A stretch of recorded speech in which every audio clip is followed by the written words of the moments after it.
awal mula kenapa saya melakukan munajat di setiap masjid Patok Negoro Ngayogyakarta, tetapi saya berpikiran positif aja, pasti ada nilai atau ada hikmah di balik ini semua. Harus selalu ingat siapa penciptanya. Tujuannya adalah mengingatkan kita kepada kematian.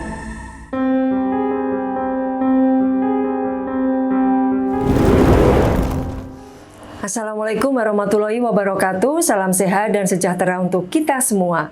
Jumpa lagi dengan saya Retno Sutarto dalam Cerita Kisah.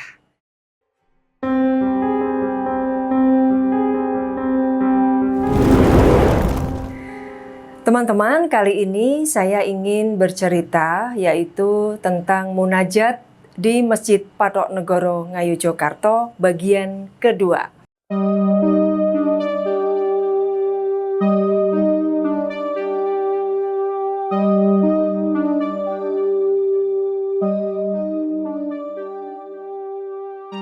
Ini merupakan kelanjutan dari yang pertama, dan mohon maaf karena baru sekarang ini saya bisa melanjutkan cerita kisah tentang itu.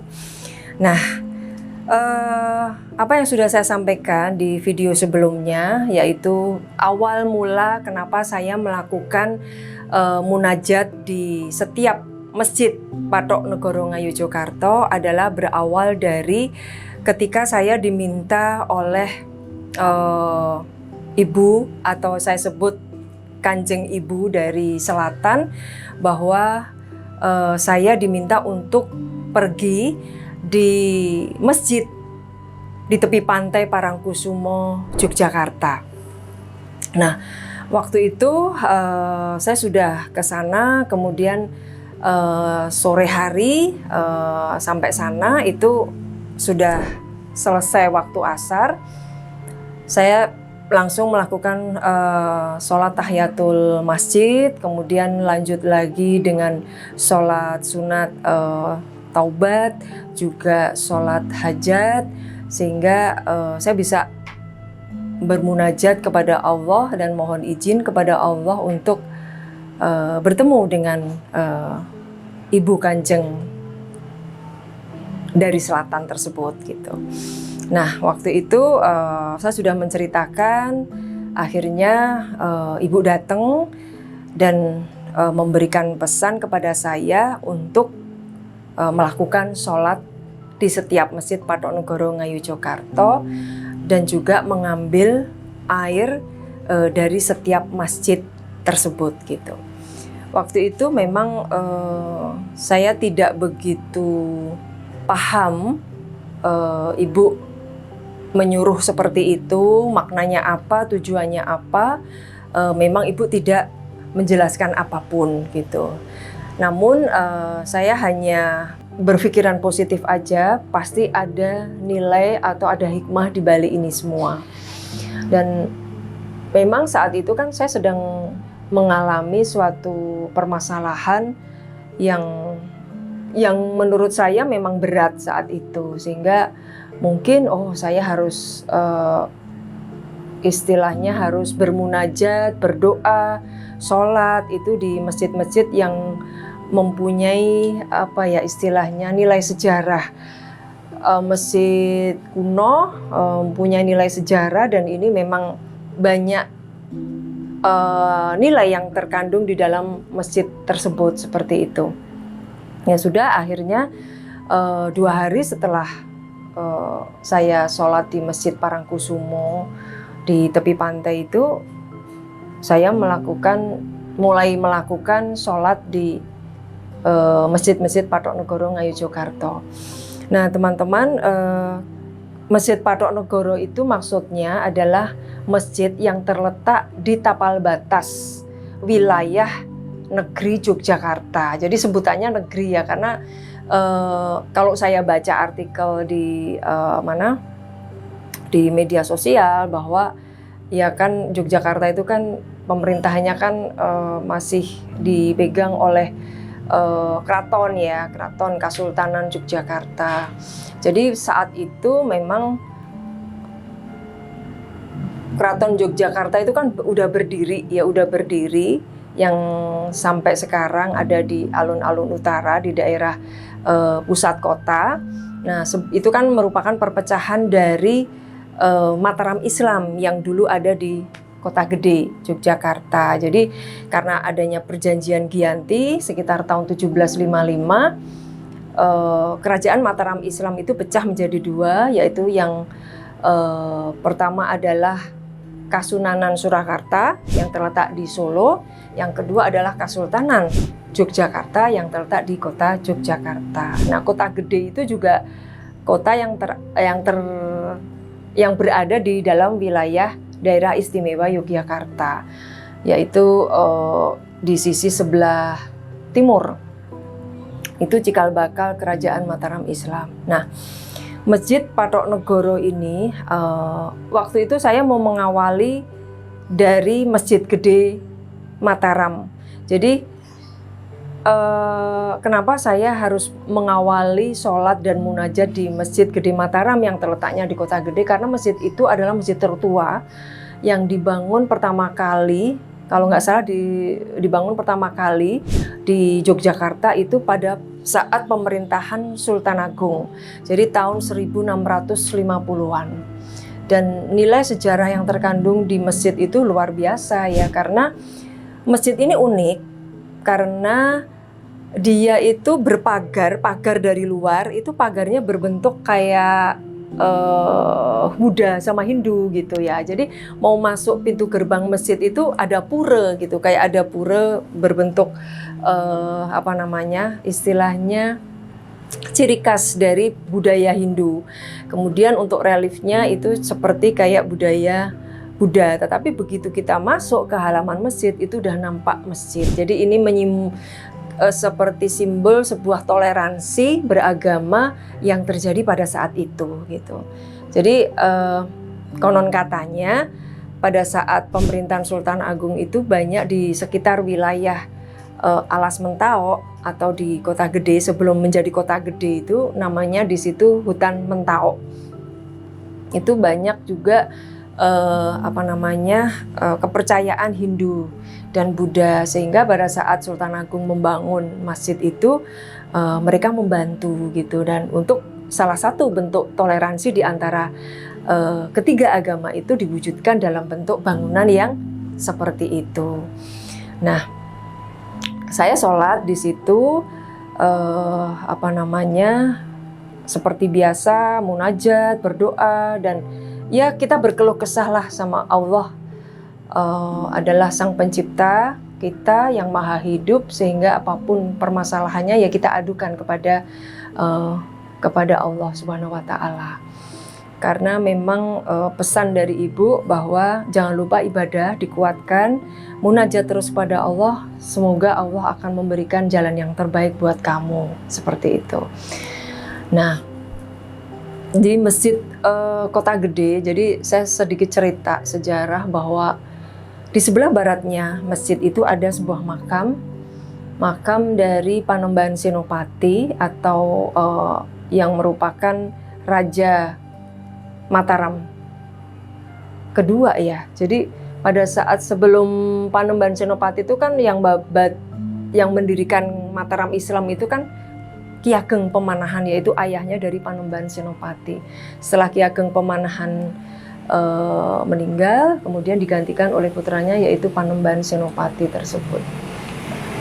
Kemudian sampai keturunannya Sultan Agung itu gitu kan yang mendirikan masjid, karena pada saat jayanya Mataram Islam itu pada saat pemerintahan Sultan Agung itu maju pesat. Pada saat di bawah Panembahan Senopati juga sudah mengalami suatu perkembangan yang bagus, lalu dilanjutkan lagi oleh putranya Sultan Agung. Nah, ini sedikit saya bercerita sejarah, kalau keliru mohon koreksinya. Nah, lalu kalau Masjid Patok Negoro itu ada berapa gitu ya. Nah, Masjid Patok Negoro Yogyakarta itu ada 4. Jadi 4 yang berada di istilahnya kalau orang Jawa tuh kiblat papat limo pancer gitu. Jadi ada di 4 penjuru mata angin, yaitu di selatan, utara, selatan, barat, dan timur gitu. Jadi di tapal batas, yaitu di batas perbatasan wilayah Yogyakarta. Nah, kenapa sih dibangun masjid-masjid di tapal batas itu? Karena waktu itu saya pernah membaca artikel bahwa pada masa pemerintahan Kesultanan Yogyakarta yang pertama itu ingin bahwa bagaimana sih negeri Yogyakarta itu agar aman dan sentosa. Kemudian dari penasehat spiritualnya itu menyampaikan bahwa ya harus dibangun sebuah masjid di tapal batas, karena itu selain kita dakwah Islam, itu juga merupakan pertahanan daripada kerajaan Kesultanan atau pemerintahan Yogyakarta.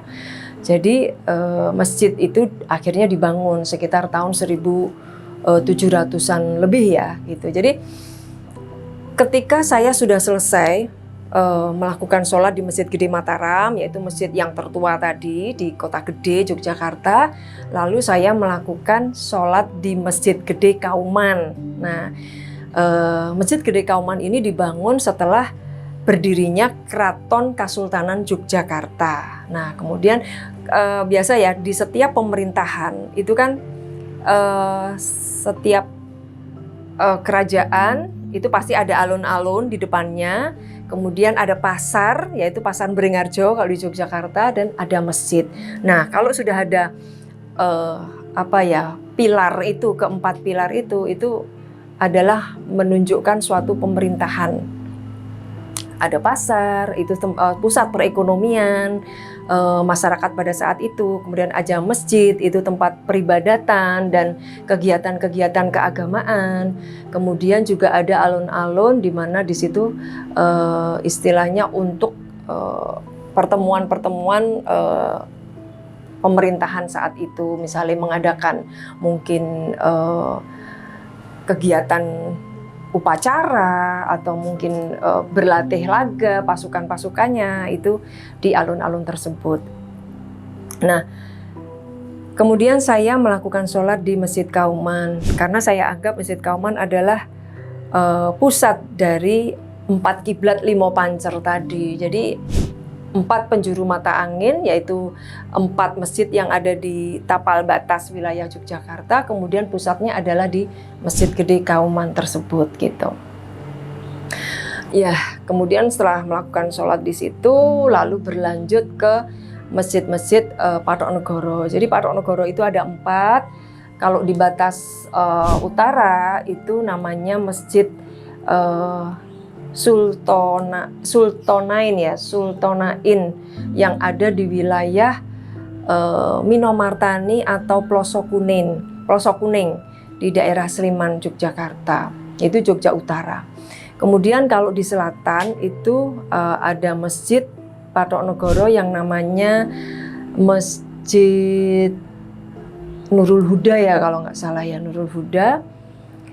Terus kalau di wilayah bagian timur itu Masjid Melangi, yaitu di Ngering di bagian barat itu adalah Masjid Melangi.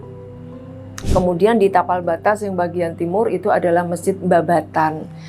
Nah, itu ada 4. Tetapi saya melakukan sholat itu akhirnya ada 9 masjid yang saya datangin dan saya melakukan sholat dan munajat di situ. Jadi selain 4, kemudian ditambah Masjid Gede Mataram tadi yang pertama, Masjid Gede kedua yaitu di Kauman, lalu ditambah 4 dari Masjid Patok Negoro tadi, ditambah lagi 2 yaitu Babatan Baru, ada yang merupakan cikal bakal dari Babatan Lama, yaitu batas wilayah timur Yogyakarta. Kemudian satu lagi yaitu di Pleret. Masjid Pleret itu di selatan Yogyakarta di daerah Wonokromo, Jalan Imogiri Timur. Akhirnya saya sholat di sana juga. Dan terakhir saya melakukan sholat di Wat Galeh, yaitu masjid peninggalan kerajaan Mataram juga, yang di sana ada makamnya Pangeran Purboyo yang merupakan anak dari Panembahan Senopati yang dijulukin harimaunya Mataram gitu, karena panglima perang ya. Seperti itu. Sebetulnya nilai apa yang saya bisa ambil dari sini, bahwa ya intinya bagaimanapun kita hidup itu harus selalu ingat siapa penciptanya. Dan kenapa di Masjid Patok Negoro itu maupun masjid-masjid keraton itu selalu ada makam di sebelah baratnya. Tujuannya adalah mengingatkan kita kepada kematian, bahwa siapapun yang hidup pasti akan menemui kematian. Dan selain saya sholat, berdoa, bermunajat, saya mengambil air dari setiap masjid tersebut, yang akhirnya saya jadikan satu dari beberapa masjid, lalu saya sebarkan ke rumah maupun di setiap sudut rumah.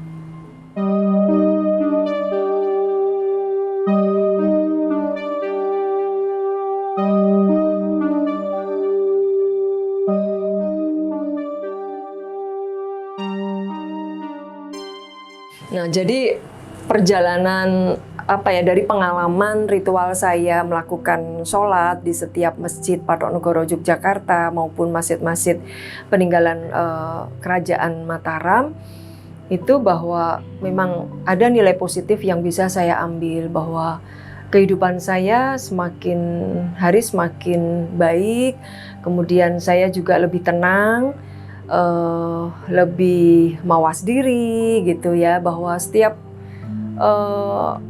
punya masalah atau permasalahan itu ya kita harus mengadunya kepada Allah gitu. Ya terkadang mungkin juga melalui orang-orang yang memang dikirim oleh Allah untuk bisa dijadikan teman kita untuk melakukan sesuatu yang baik gitu. Dan ya mungkin bagi teman-teman yang mendengarkan cerita kisah ini ya boleh percaya boleh tidak ya, karena inilah kenyataan yang saya hadapi gitu. Karena perjalanan hidup saya bagi saya memang nggak mulus gitu loh, penuh dengan suka duka, penuh dengan loro loponi, kalau orang Jawa loro loponi, bagaimana kita mencari jalan atau mencari sesuatu yang baik gitu. Kadang-kadang saya melihat orang lain kok hidupnya enak ya, mulus-mulus aja kayak nggak ada masalah gitu, baik dari sisi karirnya, dari sisi ekonominya, dari sisi yang lainnya juga kok kayaknya baik-baik gitu, sementara kok saya seperti ini gitu. Tetapi ternyata kita tuh hidup nggak boleh banyak mengeluh gitu. Justru kalau kita banyak mengeluh, aura istilahnya aura abu-abu ya yang keluar dari diri kita itu justru akan menutupi rezeki kita sendiri gitu, karena kita justru akan terbelenggu dengan keluhan-keluhan kita sendiri gitu. Makanya saya itu belajar itu tidak belajar seperti ini tidak di bangku sekolah atau tidak di bangku perkuliahan gitu, tetapi kadang-kadang dengan orang-orang yang tidak saya kenal sebelumnya gitu, yang awalnya saya mengenal dia seperti biasa-biasa aja, ternyata dia punya spiritual yang tinggi juga ya, yang dia punya ilmu yang linuih gitu loh dibanding saya, sehingga saya banyak belajar dari dia. Nanti di mana lagi gitu saya ketemu dengan orang yang sama gitu, jadi Allah tuh selalu mempertemukan saya dengan orang-orang yang justru bisa menguatkan saya gitu. Waktu itu ya setelah saya juga, ini bagian dari perjalanan saya, setelah saya melakukan sholat, kemudian saya sudah menemukan bahwa saya itu harus begini, harus begitu gitu. Itu ya benar adanya gitu. Begitu saya pernah ketemu dengan seorang yang saya nggak ngelegiwo, artinya saya nggak menyangka bahwa dia ternyata punya ilmu gitu, yang mengajari saya bahwa saya harus menjadi orang itu harus sareh. Sareh itu sabar gitu ya, harus sabar Bu gitu. Terus ibu itu jangan sedih terus, harus kelihatan seneng, harus happy gitu, jangan berlarut-larut gitu. Itu auranya ibu jadi nggak bagus seperti itu. Oh benar juga ya. Jadi kita harus energi kita itu biar positif gitu, terpancar gitu. Sehingga sesuatu yang ada di sekeliling kita itu juga ikut memberikan aura yang baik seperti itu.